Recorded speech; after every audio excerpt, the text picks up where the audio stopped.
भगवान कृष्ण के मित्र होते हुए भी क्यों थे सुदामा इतने गरीब? एक गरीब निर्धन ब्राह्मणी प्रभु वासुदेव का नाम जपकर और भिक्षा में मिले अनाज को खाकर अपना जीवन यापन करती थी।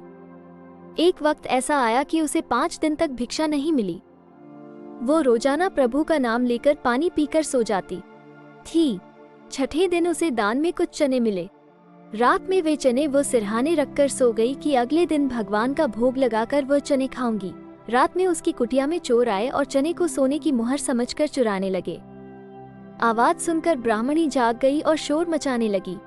उसकी आवाज सुनकर गांव वाले चोर को पकड़ने के लिए भागे तो चोर संदीपनी मुनि के आश्रम में छिप गए।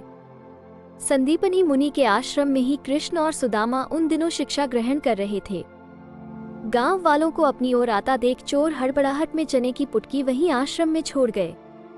अगले दिन गुरुमाता को वो चने की पुटकी मिल गई। उधर भूखे व्याकुल ब्राह्मणी को जब पता लगा कि चोर उसके चने चुरा कर ले गए हैं तो उसने शाप दिया कि जो भी उन चनों को खाएगा वो दरिद्र हो जाएगा।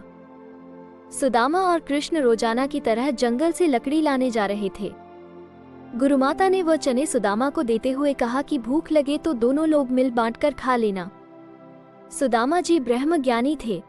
चने की पुटकी हाथ में आते ही उन्हें सारा रहस्य समझ आ गया। तब उन्होंने सोचा कि यदि ये चने उन्होंने कृष्ण को खिला दिए तो सारी सृष्टि गरीब हो जाएगी। उन्होंने सोचा, मैं कदापि ऐसा नहीं कर सकता। मेरे रहते मेरे भगवान दरिद्र हो जाएं, ऐसा नहीं हो सकता। इसलिए उन्होंने बिना कृष्ण को दिए सारे चने खुद खा लिए। मगर भगवान कृष्ण भी समझ गए थे कि सुदामा ने ऐसा क्यों किया। फिर कई वर्षों के बाद सुदामा जब कृष्ण के द्वार पर आए तो उन्होंने अपने इस परम मित्र को गले से लगाकर उनकी सारी दरिद्रता दूर कर दी।